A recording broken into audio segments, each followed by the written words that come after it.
Bonjour et bienvenue dans Projetez-vous, abordant la gestion de projet sans complexe. Cette série de podcasts dédiée au management de projet. Je suis Mervette Mtimet, j'ai plus de 10 ans d'expérience en tant que chef de projet et PMO. Par ailleurs, je suis certifiée Project Management Professionnel et je suis activement bénévole au sein du Project Management Institute France, l'organisme référence en matière de gestion de projet. J'aime transmettre mes connaissances et vous accompagner dans la gestion de vos projets. C'est pour cela que je coach et forme à la gestion de projet et à ses métiers. Je suis persuadée que bien connaître les rouages de la gestion de projet permet de réussir tout ce que vous entreprenez, que ce soit dans votre vie professionnelle ou personnelle. Une fois par semaine, nous aborderons ensemble dans ce podcast les différentes facettes et toutes les actualités du management. J'inviterai régulièrement des professionnels qui expliqueront leurs méthodes et leur expérience sur des thèmes choisis. La gestion de projet permet de structurer, coordonner, contrôler toutes les étapes de la conception à la livraison. Venez découvrir comment et repartez avec quelques astuces. Je vous invite à vous abonner et me suivre pour plus de contenu sur la gestion de projet. Bienvenue dans un nouvel épisode de Projetez-vous, le podcast qui vous plonge au cœur de la gestion de projet et vous aide à mieux comprendre les rouages du monde professionnel. Continuons notre série estivale pendant laquelle nous définissons les concepts de base de la gestion de projet avant un format différent qui arrive à la rentrée. Aujourd'hui, nous allons explorer le rôle essentiel d'un PMO, le fameux Project Management Office, ou bureau des projets, et découvrir comment il contribue au succès des projets dans les organisations. Alors, préparez-vous à plonger dans un univers fascinant du PMO. Ce sujet me tient à cœur car je travaille depuis plusieurs années en tant que PMO et je m'aperçois que peu de gens savent ce qu'est un PMO. Ce métier devient de plus en plus nécessaire dans les entreprises, mais il faut souvent les accompagner pour définir le bon type de PMO qu'il faut. J'ai écrit lors d'une collaboration avec le blog Gestion de projet un guide s'adressant à toute personne souhaitant débuter en tant que PMO. Ce guide offre une roadmap complète à la prise de poste. Je vous mets le lien dans le résumé de l'épisode. Laissez-moi tout d'abord vous expliquer ce qu'est un PMO. PMO est l'acronyme de Project Management Office, que l'on pourrait traduire en français par Bureau de gestion de projet. Le PMO est une entité organisationnelle ou un service dédié qui assure la gouvernance, le suivi et le contrôle des projets au sein d'une entreprise. Il s'agit en quelque sorte d'une tour de contrôle qui coordonne et facilite la gestion de multiples projets en même temps. Le PMO joue un rôle crucial dans la réalisation des objectifs stratégiques de l'entreprise. Il agit comme un catalyseur pour l'amélioration de la performance et la livraison réussie des projets.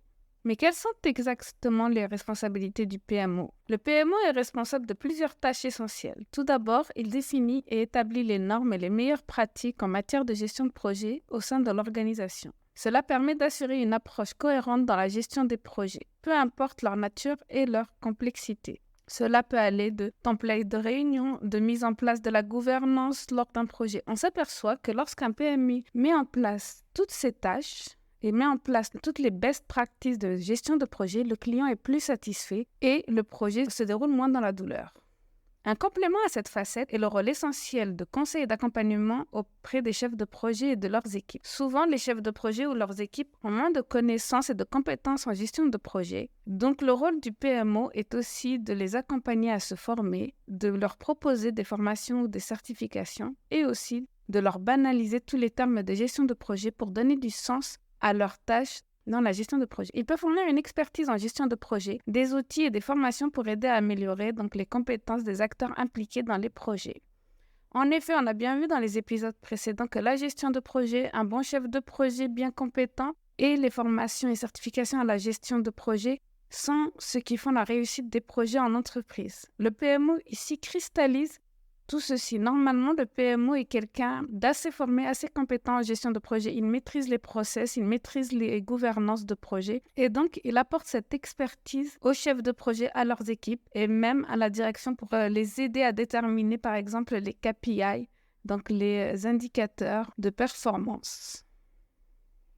Le PMO est vraiment là pour accompagner, pour former, pour faire par exemple des réunions, le mercredi gestion de projet. Moi-même, dans certaines de mes entreprises, j'ai été amenée à communiquer sur le wiki de l'entreprise, sur par exemple des principes très généraux de gestion de projet, par exemple le triangle qualité-coût-délai, ou encore sur l'importance d'avoir une réunion de kick-off, une réunion de fin de projet et des réunions régulières avec le client et avec l'équipe tout au long du projet.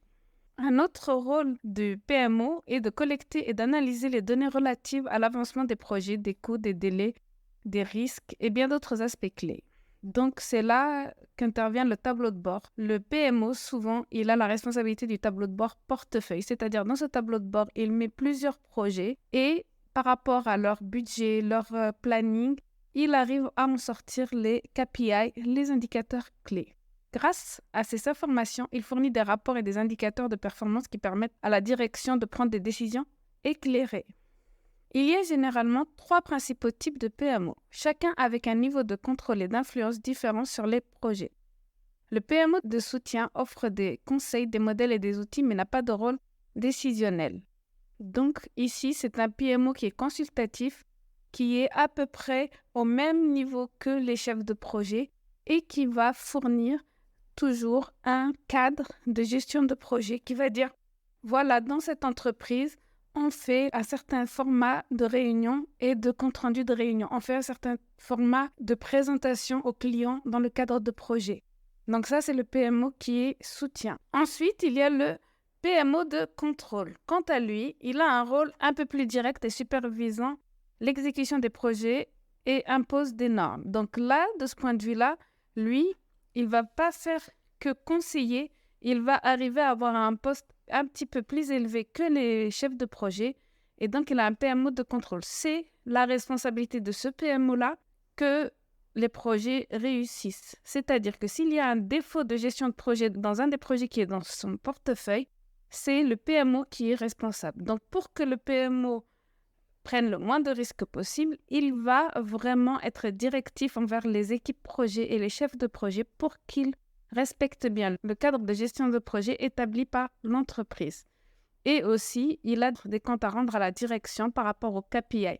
Il doit lever rapidement les alertes. S'il y a besoin de prioriser un projet sur un autre rapidement ou de lever des ressources, ce PMO-là est beaucoup plus directif. Contrairement au PMO de soutien qui laisse entre les mains des chefs de projet toute cette responsabilité-là. Le PMO de soutien par rapport au PMO de contrôle, c'est que le PMO de soutien n'a pas la responsabilité, donc ce n'est pas lui qui doit rendre des comptes si le projet ne suit pas toutes les règles de gestion de projet. Il est là pour conseiller les chefs de projet, mais s'il n'applique pas cela, ce n'est pas le PMO qui est responsable. Et le dernier PMO qui s'appelle le PMO directeur ou encore le Enterprise Project Management Officer est un PMO qui a un rôle stratégique et décisionnel en pilotant activement les projets et en assurant l'alignement avec les objectifs de l'entreprise.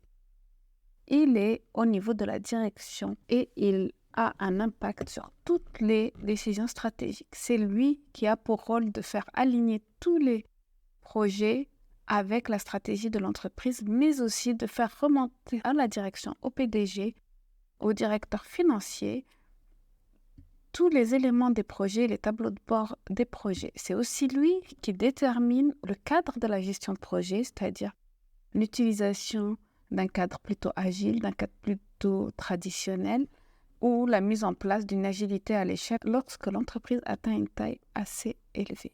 Donc, voilà les 3 types de PMO. Moi, je voudrais rajouter un 4e type de PMO. Il faut faire attention à ne pas aller dans le travers du PMO secrétaire plus capé. C'est-à-dire que des fois, les entreprises, elles embauchent un PMO parce qu'elles pensent que c'est une secrétaire de luxe.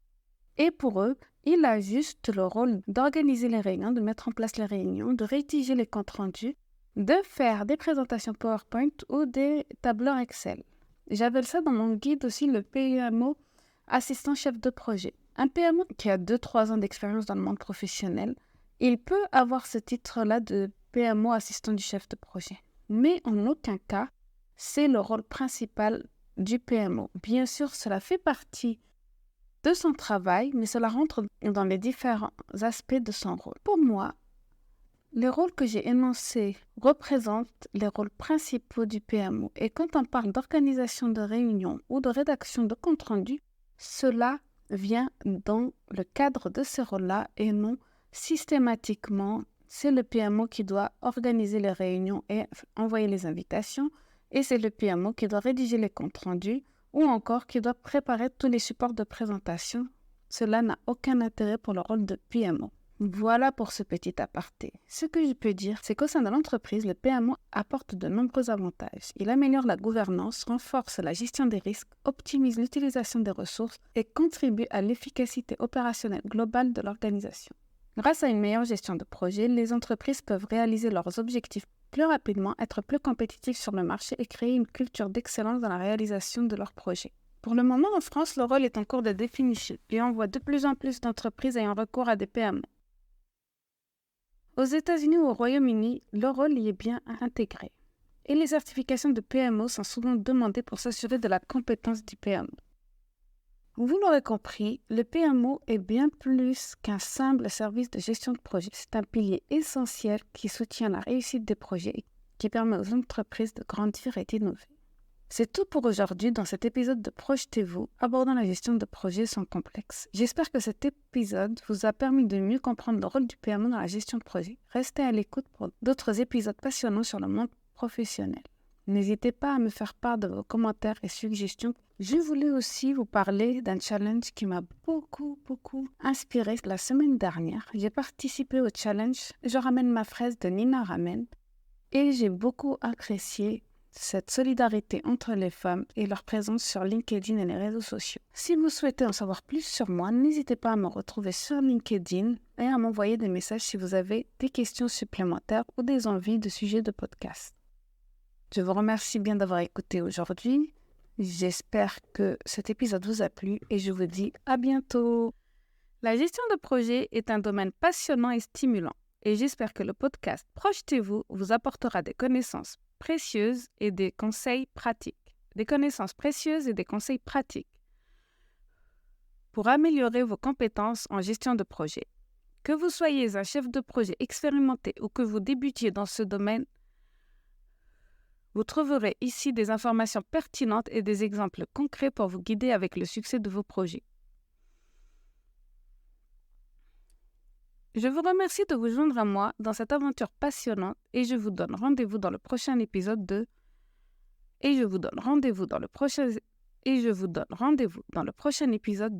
Projetez-vous abordant la gestion de projets sans complexe. Vous trouverez dans les notes de cet épisode quelques liens intéressants, notamment si vous voulez aller plus loin. N'hésitez pas à me contacter, vous trouverez toutes mes informations sur ce podcast ou sur mon site internet mirvet-timet.com. Je suis également présente sur les réseaux sociaux et j'aime bien échanger sur les sujets liés à la gestion de projet.